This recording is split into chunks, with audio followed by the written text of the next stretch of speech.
Buenas noches, saludo con gran cariño al auditorio de Telefórmula que en este momento se enlaza con los tragos de esta emisión. Agradezco a quienes nos siguen a través de la radio y por supuesto plataformas de internet. Hoy abrimos con pues esta marcha recordando que don Pablo González Casanova, el centenario González Casanova, lamentablemente ya no está entre nosotros. Fue rector de la universidad, profesor, investigador emérito, un gran sociólogo, autor entre otros libros de la democracia en México. Descanse en paz don Pablo González Casanova. Le comento que el día de hoy trifulca en el Senado de la República. La bancada de Morena rechaza la posibilidad de su coordinador de sacar la propuesta que hizo Ricardo Monreal, sacar adelante los nombramientos de los comisionados del INAI. El PAN tomó la tribuna y dijo, bueno, pues ahora mismo si quieren los sorteamos, los insaculamos, lo que ustedes digan. No procedió el asunto. César Cravioto, con quien platicaremos en un momento más, dijo que eran unos reverendos hipócritas que querían nombrar a sus cercanos. El presidente cargó contra el INAI, lo llamó cero a la izquierda. Esa es la concepción que tiene el presidente del órgano de acceso a la información y datos personales. El secretario de Gobierno, secretario de Gobernación, Adán Augusto López, lo secunda y dice que pues no sirve para nada, que es una carga burocrática. Blanca Lilia Ibarra, la comisionada presidenta del INAI, lo invita a dialogar, lo secundan a ella los comisionados, la comisionada del Río, el comisionado Alcalá, y dicen, señor secretario de Gobernación, ¿por qué no platicamos de cuáles son las funciones del órgano de transparencia? En más información, quiero decirle que con 8 votos, los ministras de la Suprema Corte de Justicia devuelven la jefatura de la Guardia Nacional al ámbito civil. Hace un momento platicábamos con Sergio López Ayón y decía, pues es que muy sencillo, hay que leer el 21 constitucional y también el 129. Los ministros de la Suprema Corte de Justicia deciden que pues le toca efectivamente a la Secretaría de Seguridad asumir el mando de la Guardia Nacional. Mario Delgado lo lamenta y dice que la Guardia Nacional se puede corromper. Hoy se dieron a conocer los datos del homicidio doloso, vuelven a repuntar. En un mes hemos tenido 2.603 homicidios dolosos, con lo cual pues tenemos un incremento de la violencia en el país. El presidente de la República hoy lanzó una bomba, pero como ya son tantas, ya no parece uno prestarles demasiada atención. Dijo que el Pentágono espía a México y que por tal motivo él había tomado la decisión, lo cual no deja de sorprender que 4 años después tome la decisión de llevar a cabo un programa de contrainteligencia, es decir, proteger la propia información, que en este caso pues las secretarías de la Defensa, de Marina y de todo el gabinete de seguridad tienen, después de que las guacamayas permitieran enterarse incluso de los viajes del secretario de la Defensa. Pues 4 años después sorprende que ahora se decrete que hay que proteger toda esta información. En cualquier caso, lo que sí protegieron por 5 años es el acceso a Pegasus. Hoy publicaba The New York Times el hecho de que México es el país que más intensamente utiliza este software de espionaje, lo cual nos lleva al peor de los mundos. Aquí estamos espiando a ciudadanos y resulta que el Pentágono nos espía a nosotros, lo cual no deja de ser una brutal, sangrienta paradoja. Mañana macrosimulacro nacional, platicaremos por supuesto del tema. Me permite que hagamos una breve pausa, volvemos. Bueno, y seguimos con la información. En un instante conversaremos con el doctor Gurría y con Federico Reyes Heroles. Vamos a platicar de esta mesa donde han reflexionado sobre los programas, gobiernos de coalición, aspirantes a la presidencia. El tema está muy bueno. Antes vamos con la coordinadora de Protección Civil, Laura Velázquez. Coordinadora, ¿cómo está? Buenas noches. ¿Qué tal, Leonardo? Me da mucho gusto saludarlos. Muy buenas noches. Cuéntenos, mañana tendremos simulacro. Cuéntele al auditorio que nos escuche y ve en todo el país a qué hora y a qué estamos llamados. Coordinadora. Claro que sí, con mucho gusto, gracias. Mañana, miércoles 19 de abril, a las 11 en punto de la mañana, en todo el país, en toda la República Mexicana, llevaremos a cabo esta acción ciudadana preventiva del primer simulacro nacional 2023 que nos corresponde realizar en este momento. Tenemos pensado hacerlo en un segundo simulacro para finales de año, como se tiene programado. Hay que recordar que mañana a las 11 de la mañana van a sonar la alerta sísmica, que tenemos que estar muy alerta, que todos tenemos que estar preparados para hacer lo consecuente dependiendo de dónde nos encontremos. Van a participar todas las escuelas, todos los universidades, todos los edificios públicos y privados, las oficinas, las casas, las unidades habitacionales. Todos tenemos que estar muy bien prevenidos para saber qué actuar y qué hacer. ¿Cuál es la estimación, coordinadora? ¿Cuánta gente esperan que participemos? Pues en millones. Ahorita estamos todavía con un número que doy, el reciente 7.200.000 personas ya se han inscrito. Están inscritos, registrados sus inmuebles para llegar muy puntual todo la participación. Esperemos que para mañana sea mayor. La verdad es que es un simulacro muy importante para todos. A las 11 de la mañana, Leonardo, va a sonar la alerta sísmica en 9 entidades federativas, en la Ciudad de México, Estado de México, Guerrero, Michoacán, Morelos, Oaxaca, Puebla, Tlaxcala y Chiapas. En la Ciudad de México, más de 12.400 altavoces van a sonar. Les pedimos que no se alarmen, que se pongan alerta y que tomen esto con mucha seriedad y que hagan las evacuaciones necesarias o el repliegue de encontrarse en pisos de niveles altos. Tratarlo con mucha seriedad y dar el ejemplo a nuestros niños y niñas de que estos simulacros nos permiten prevenir y además medir nuestras capacidades de respuesta para cuando llegue una emergencia a cualquier punto de la República Mexicana. Claro, y revisar todos, digamos, memorizar todo nuestro protocolo de protección civil en nuestras casas y centros de trabajo. Coordinadora, pues pendientes, 11 de la mañana, tiempo del centro del país. Así es, por favor. Miércoles 19 de abril, 11 de la mañana, primer simulacro nacional 2023. Y platicamos mañana para evaluar cómo transcurrieron las cosas. Claro que sí, con mucho gusto. Gracias, coordinadora, y doy la más cordial bienvenida aquí en el estudio al doctor José Ángel Gurría. Usted lo recuerda, ha sido secretario de Hacienda, secretario de Relaciones Exteriores, secretario general de la OCDE y ahora preside el Foro para la Paz, ¿no? Que le ha encargado ni más ni menos que Emmanuel Macron. Doctor, bienvenido. Efectivamente, sí, a partir del 23 de marzo presido el Foro de la Paz de París, pero desde México.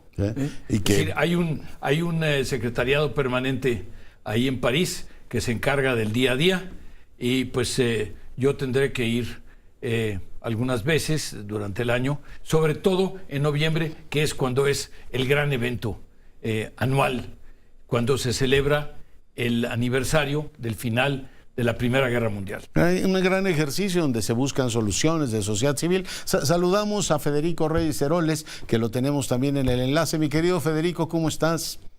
Bien, contento de estar aquí en tan buena compañía. José Ángel, buenas noches, ¿cómo estás? ¿Qué tal, Federico? ¿Cómo te va? Oye, Federico, la valoración, han tenido efectivamente una reunión donde aspirantes, suspirantes o precandidatos a la presidencia de la República se han dado cita con ustedes, los intelectuales, para discutir programas y también perfiles. Cuéntanos, ¿cuál es tu valoración del ejercicio, Federico? A ver, yo creo que lo primero es poner en su justa perspectiva que es una coalición. A los mexicanos nos suena extraño ese asunto porque se trata de una situación diferente, pero de hecho hemos vivido con coaliciones ya desde hace un par de décadas. Las coaliciones son, yo diría, un estado de la política mundial. Hay decenas, si no es que probablemente históricamente ha habido cientos, en el cual los ciudadanos que pertenecen a un partido se someten a un código ético por arriba de las doctrinas partidarias y en el cual admiten que tienen que llegar a ciertos acuerdos. Las coaliciones se llevan tiempo, no solo por los pactos entre las cúpulas, sino por la elaboración de las políticas que habrán de aplicar. Esto no son alianzas para llegar al gobierno, se trata de una coalición de gobierno. ¿Cómo gobernarán? ¿Qué harán con cada uno de los temas? Seguridad, educación, lo que sea. Ponerse de acuerdo antes, se pueden llevar meses en esto, entonces era importante que empezara el diálogo, ¿no? Ya. ¿Qué valoración tiene, doctor Gurría, de este diálogo, donde entiendo que hablaron se exploró la posibilidad de gobiernos de coalición? ¿Hay como bases doctrinarias, ideas con las que los distintos grupos políticos se pueden entender?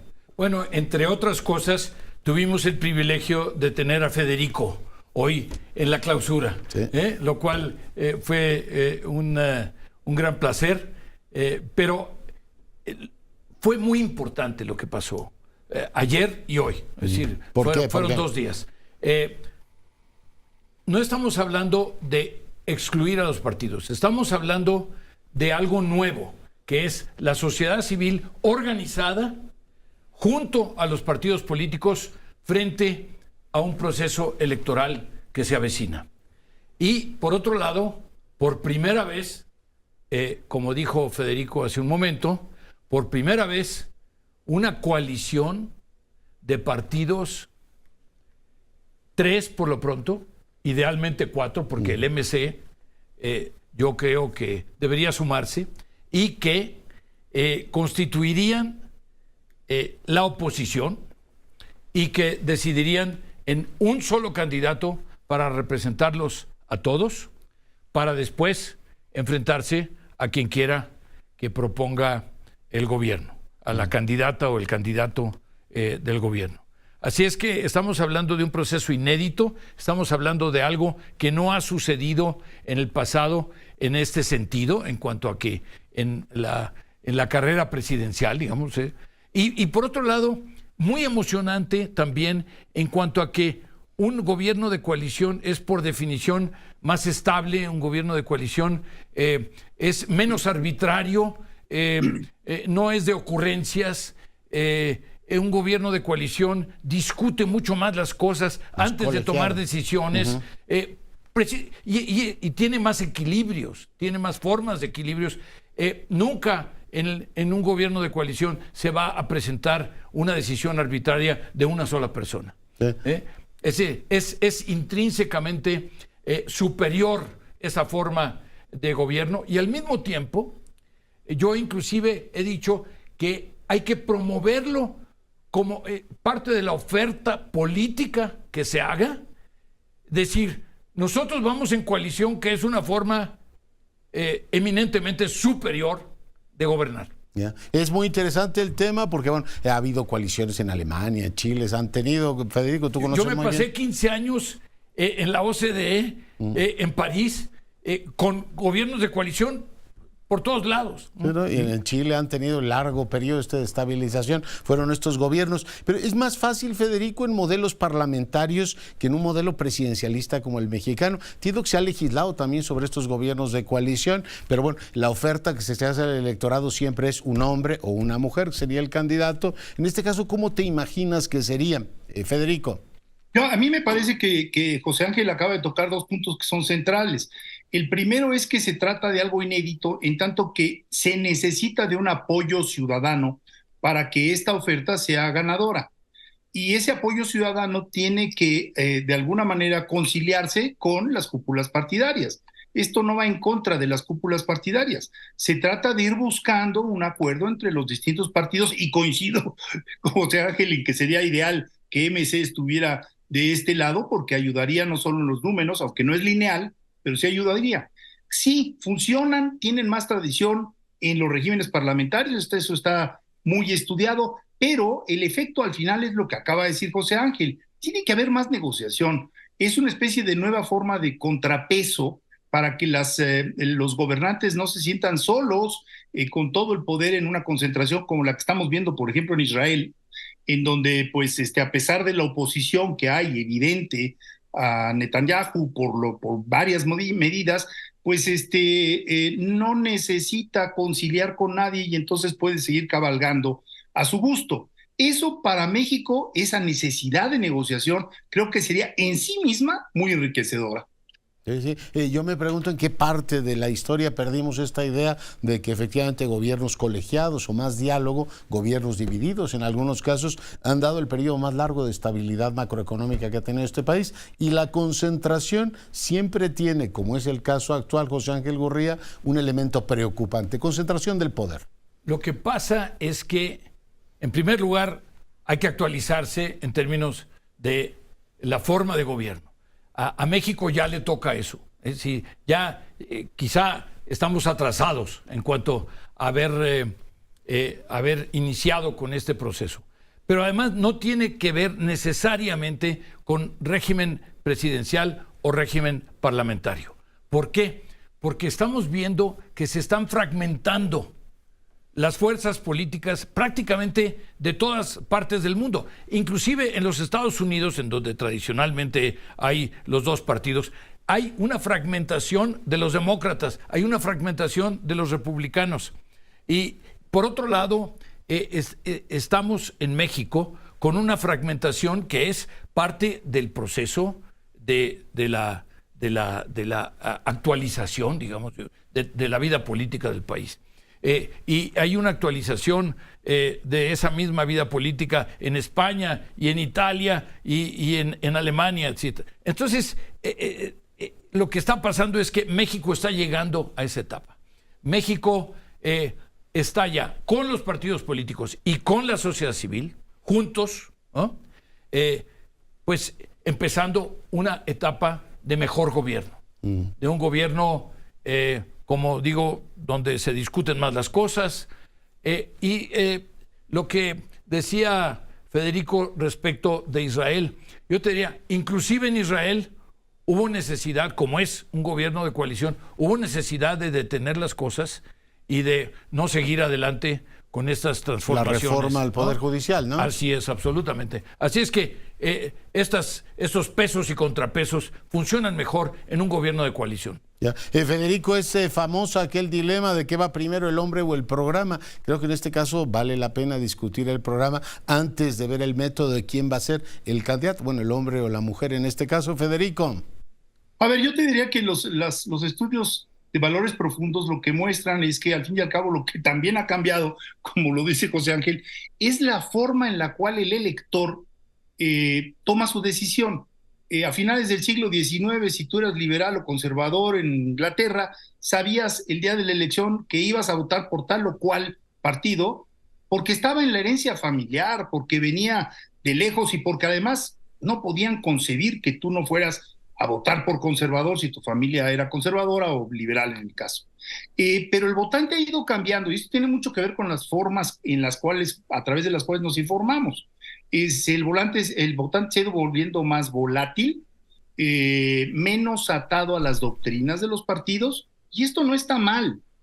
Yo insisto, los principios pueden cambiar de partido y ser válidos y tú optar por otro partido de una elección a otra, o incluso en una misma elección, como por ejemplo el voto cruzado, que ya hemos visto en México en muchas ocasiones. Votan por un partido para el gobierno. El voto pinto que llaman, sí. Exactamente, y entonces van seleccionando al hombre.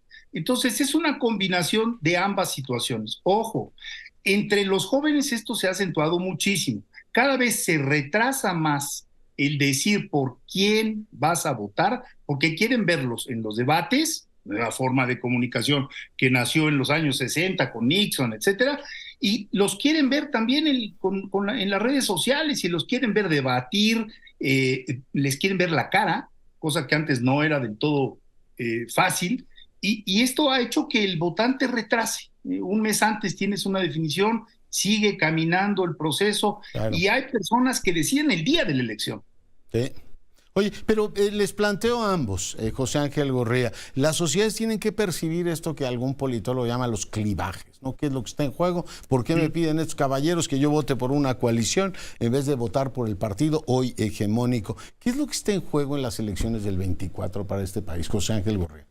Hay cuestiones ideológicas, pero hay cuestiones también de mejores prácticas, de buenas prácticas, que no tienen que ver con la ideología y que no... Es decir, todos los países quieren más crecimiento, todos los países quieren tener menos deuda, todos los países quieren más empleos, mejor remunerados, todos los países quieren tener menos desempleo, todos los países pues luchan en contra de la inflación. Todos los bancos centrales se dedican, en este momento en particular, en que tenemos una inflación internacional. En fin, es decir, esto es más allá de la ideología.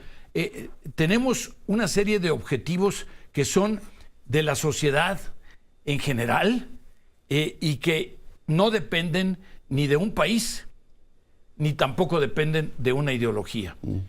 Y la cuestión es ofrecer la posibilidad de lograr eso, primero, en el menor tiempo posible, pero sobre todo con la mayor permanencia posible, con la mejor calidad de gobierno, con la mayor permanencia, la mayor estabilidad de gobierno y la mejor calidad de gobierno. Porque hay mucha política y poca administración. Tenemos niveles, Federico, tú estudias eso y tu organización, niveles de impunidad tóxicas, casi en cualquier país normal. Eso sería motivo de decir, a ver, no nos ocupemos de nada más que de reducir, en este caso, el nivel de impunidad. Pero veo, por ejemplo, que el sistema educativo está a punto de naufragar en este país, como si nos hubiéramos tomado, mi querido Federico, un sabático. Viene también una ley de ciencias. ¿Tú cuál dirías que es el gran clivaje? Es decir, al ciudadano promedio, decir, oiga, lo que está en juego en el 24, mucho más allá de simpatías ideológicas, es esto. Federico. Yo te diría que lo que debemos de rescatar es la forma en la cual se toman las decisiones. Como todos somos conscientes de que ha habido en este sexenio un rechazo brutal a la ciencia. Estabas hablando, Enrique Cabrero, hace un momento, una persecución de científicos, pues muchas de las decisiones que se han tomado en la plaza pública, pues han sido emocionales, no han sido científicas. A veces las decisiones que toman las ciencias sociales o las ciencias exactas no son las más coquetas, las de mayor sex appeal, pero se tienen que tomar. Por ejemplo, si aumenta la esperanza de vida y no modificas tu sistema de pensiones, por lo cual acaba de pasar Macron, pues resulta con que no va a haber suficientes dineros. Y eso también es una nueva demanda, explicar con argumentos científicos por qué tomas una decisión o por qué no tomas otra. A ver, lo del maíz transgénico, pues resulta que nosotros en el TEMEC aceptamos que tiene que haber un sustento científico para ir adelante con algún tipo de bloqueo de la importación de ese producto. Y resulta que no lo hay. Entonces, creo que eso es parte de la modernidad, el que los gobiernos de coalición tienen que apoyarse más en la ciencia para convencer a sus electores y convencerse entre sí mismos. Oye, si estuvieras en el 1789, te diría, pues sí, que entre la racionalidad de toma de decisión, pero estamos en el 2023, Federico. Pues sí, Trump niega que existe el cambio climático, el calentamiento global. Bueno, y un señor aquí niega la eficiencia del gobierno transparente, ¿no? O sea, los gobiernos abiertos resulta que son, ¿qué dijo? Un cero a la izquierda, Federico.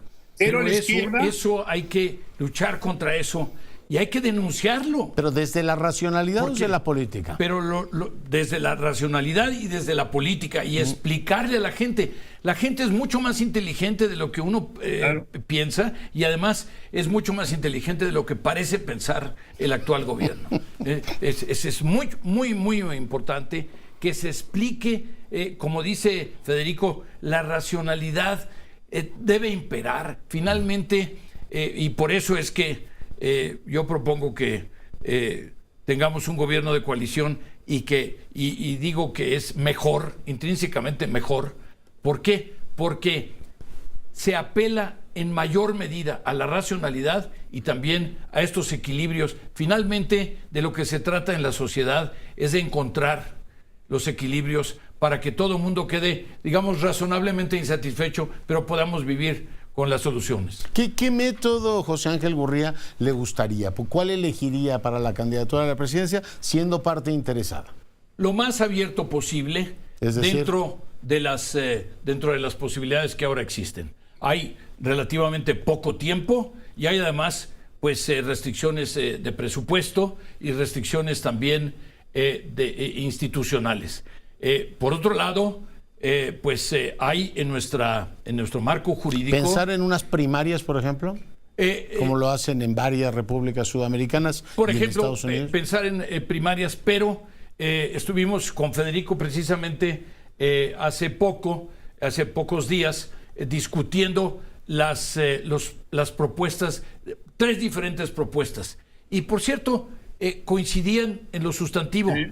Todas pretendían hacer una especie de primarias acotadas, calificadas por diferentes tipos de cuerpos que estaban propuestos en cada una de las ideas que ahí se discutieron, pero no son tan diferentes y creo que muy pronto la sociedad civil, le hace Federico y los otros grupos de la sociedad civil, van a poder presentarle a los partidos políticos una propuesta respecto de cómo llevar a cabo este proceso, porque al final van a tener que ser partidos políticos y sociedad civil los que se pongan de acuerdo para proponer la mejor manera. Federico.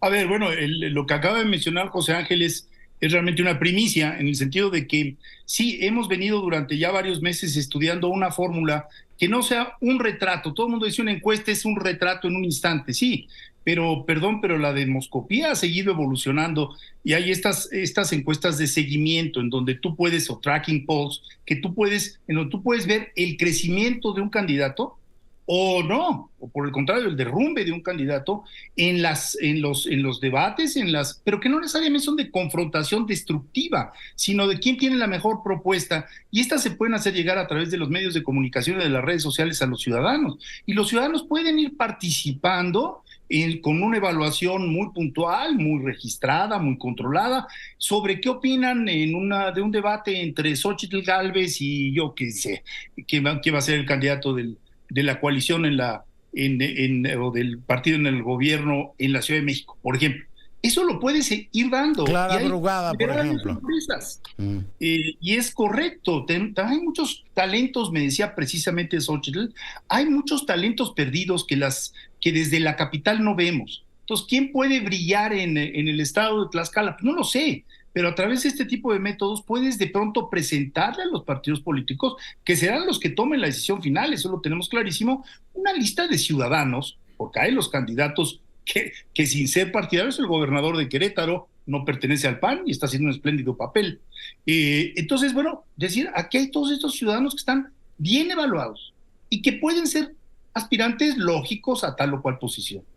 No tenemos la tradición de discutir en México, ¿no? En público, de decir, a ver, ¿cuáles son las mejores opciones? Como que nos arrugamos ante eso, José Ángel Gurría. No tenemos una tradición de coaliciones, no tenemos una cultura de coaliciones y tampoco de discutir con un partido y el otro, en virtud de que hasta ahora la tradición ha sido que cada partido va por su cuenta, con su candidato, y al final corren todos contra todos, y pues el que llega primero a la meta es el que gana. Y la comunicación política, hoy la del Estado de México, la candidata propone que conozcas a los 10 perritos que adoptó, lo cual me parece sublime, pero como que no es el debate político. Los gatos, ¿no? Tiene también gatos.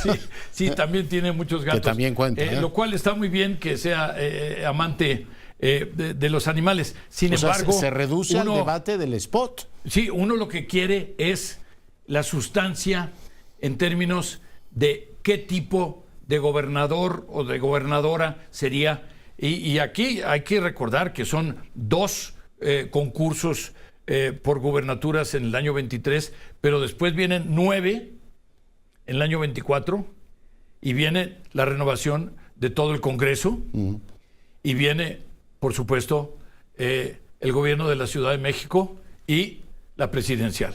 Así es que lo que estemos practicando en este momento, en estos meses, pues seguramente que nos va a ser de gran utilidad para el año 24. Oye, a lo mejor la plataforma de este país, mi querido Federico, sirve como para que tengamos más debates, más discusiones, y la gente tenga claro que además de los perritos y los gatitos, que es enternecedor, ¿qué demonios hacemos con la educación pública? ¿Cómo recuperamos el tiempo perdido? Por ejemplo, oye, sí. Ahora que el INEGI está escondiendo hasta eso. Digo, es una época oscurantista inquietante, pero me está comiendo el tiempo. Mi querido Federico, te mando 1000 abrazos. Abrazo, Leonardo, y gracias por la oportunidad. Adiós, José Ángel. José Ángel Gurría, muchas gracias por venir al estudio. Hasta luego, muchas gracias. José Ángel Gurría, de tenerlos a ambos, Federico Reyes Heroles en el enlace y al doctor Gurría aquí en el estudio. Me permite que hagamos una breve pausa, estamos de regreso en un instante.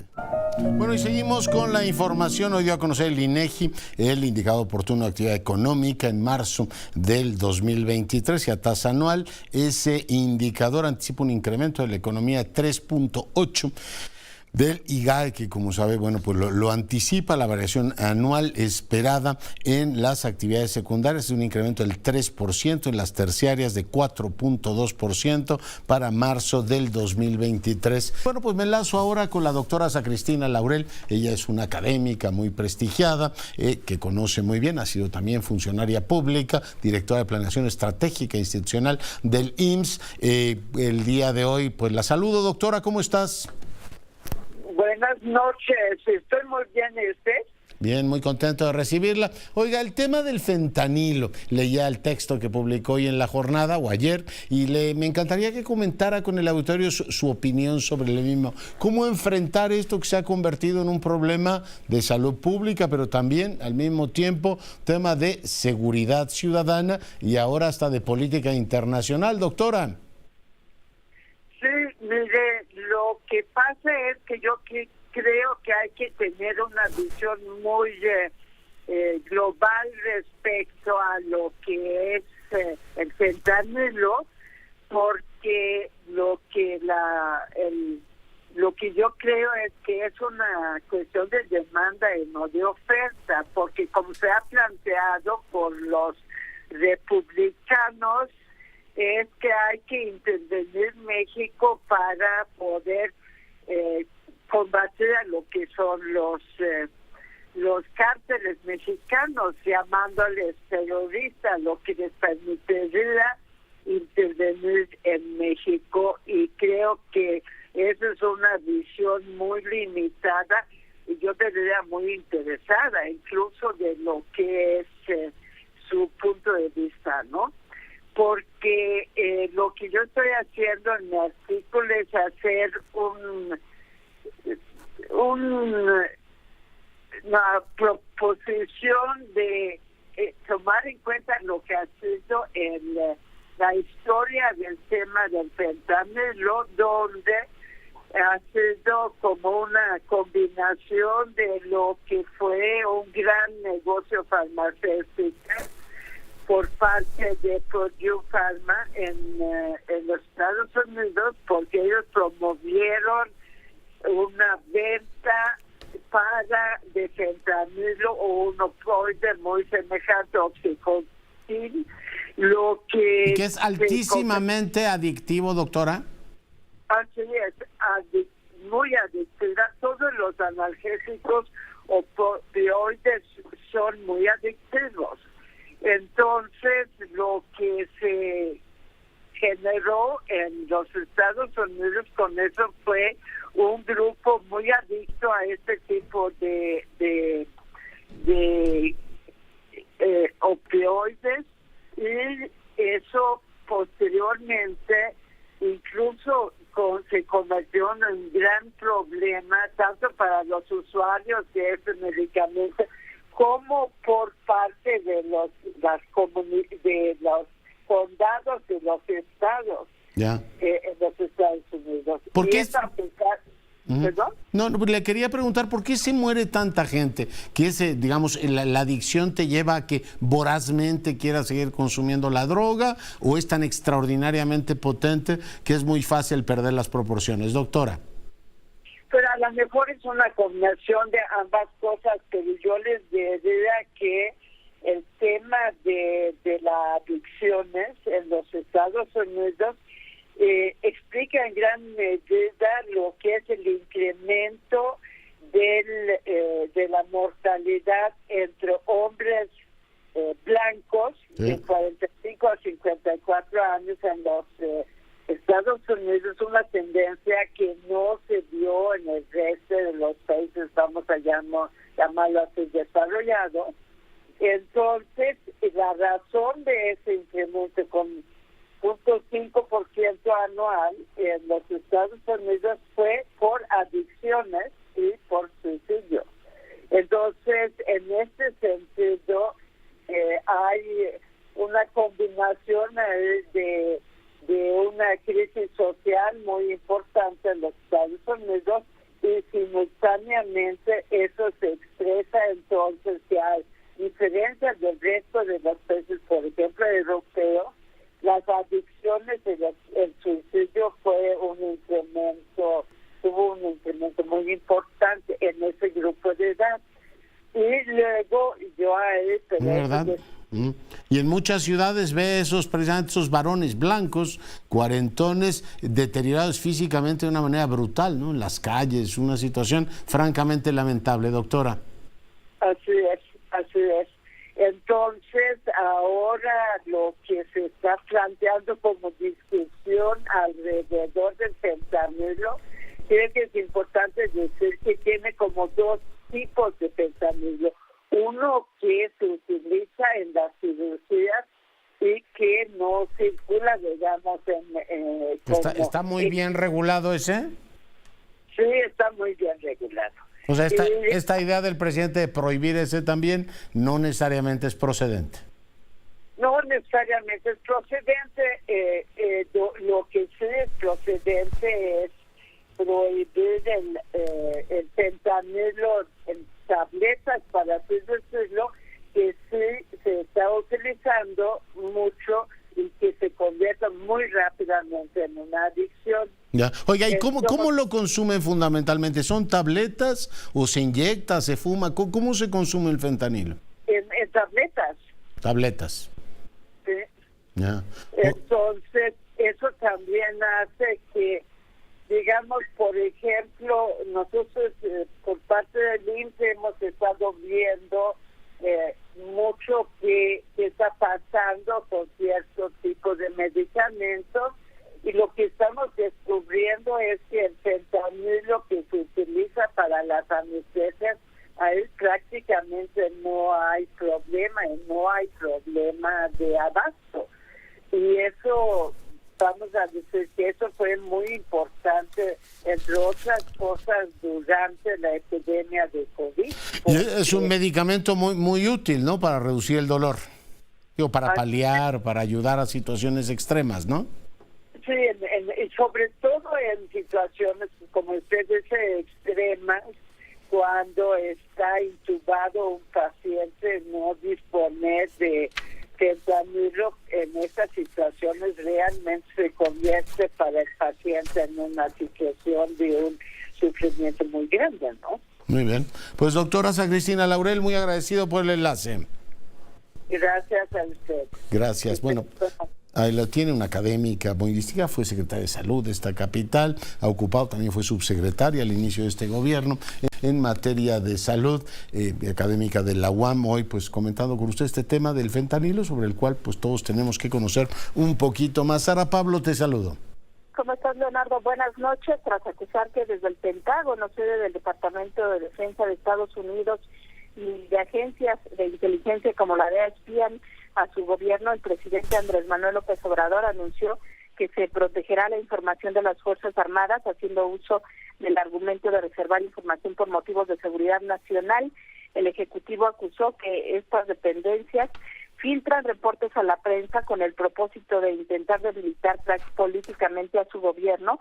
Advirtió que además del hackeo del grupo autodenominado Guacamaya, hay labores de espionaje del extranjero. Se trata, dijo, de acciones injerencistas. Negó que la decisión de blindar esta información tenga que ver con la publicación también relacionada con los viajes al exterior que presuntamente ha realizado el secretario de la Defensa, Luis Crescencio Sandoval.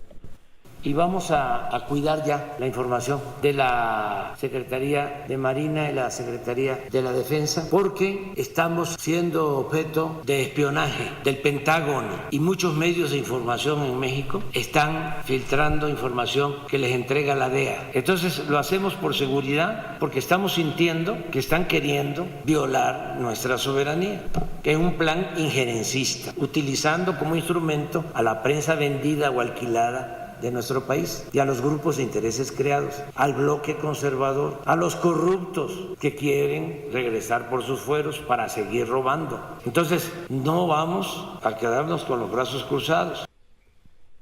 Y cuestionado sobre este espionaje de directivos del Centro de Derechos Humanos Miguel Agustín Pro, el presidente insistió en que su gobierno realiza labores de inteligencia. Cuando se le preguntó por qué no se abren investigaciones en contra de activistas que sostienen en el gobierno pues están vinculados con actividades ilícitas, dijo que no va a convertir en mártires a espías.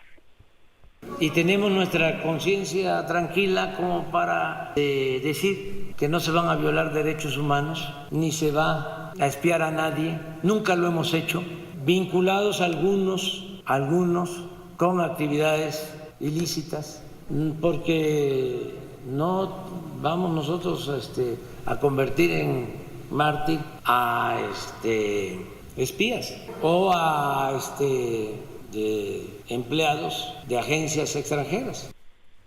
Y hoy el presidente se reunió con San Juana Martínez, directora de Notimex. Ella a su salida dijo que misión cumplida, porque argumentó que aun cuando durante 4 años intentó salvar esta agencia de noticias, no se logró porque sostiene que era una estructura sólida de corrupción que se buscó desmontar sin éxito. Acusó que era un órgano propagandístico en el que se robaba dinero con el pretexto de hacer periodismo. Y bueno, pues también San Juana Martínez dijo que se va a liquidar a unas 40 personas. Será una empresa autorizada por la Secretaría de Hacienda la que lleve a cabo este proceso, que podría durar hasta 1 año. Pero yo creo que a lo largo se va a demostrar que lo que hicimos fue en bien de la nación, porque es una acción que tiene que ver con el combate a la corrupción, con el saqueo indiscriminado del presupuesto de la nación que logramos detener, liquidando. ¿Misión cumplida, San Juan? Misión cumplida. Vaya. Pues dijo que van a seguir en curso las denuncias. ¿Cuánto nos estamos ahorrando, mi querida Sara? ¿Te acuerdas del presupuesto de Notimex? Bueno, pues San Martín señaló que el presupuesto que está utilizado en el tiempo de la... Bueno, pues se nos está cortando el enlace con mi compañera Sara Pablo. Ahí está lo que dijo el presidente de la República. Debo, por supuesto, hacer notar que me resulta preocupante la descomposición de la narrativa nacional. O sea, estamos hablando de un asunto delicadísimo. Claro, en últimos tiempos en la mañanera, pues da igual que se hable de corbatas que de orejas o de panqués o de conchas o chilindrinas, todo es igual, nada es mejor. Pero es muy delicado lo que dijo el jefe del Estado. Estamos hablando de una injerencia directa de la potencia de nuestros socios comerciales con los que acaban de ir a interactuar de manera directa.